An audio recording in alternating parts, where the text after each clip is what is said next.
Hi guys, welcome back to my YouTube channel Learn English with Sakil. Here I have arranged some MCQ type questions of class 10, a letter to God chapter. Keep watching. Where was Lenzo's house situated?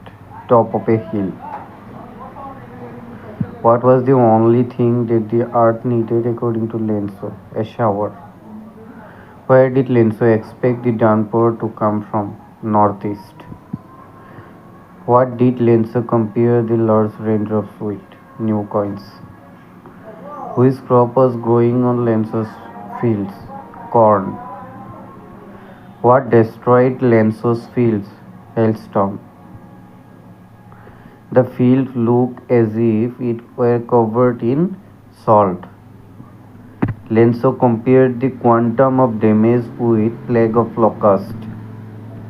What was the only hope left in the hearts of Lenzo's family?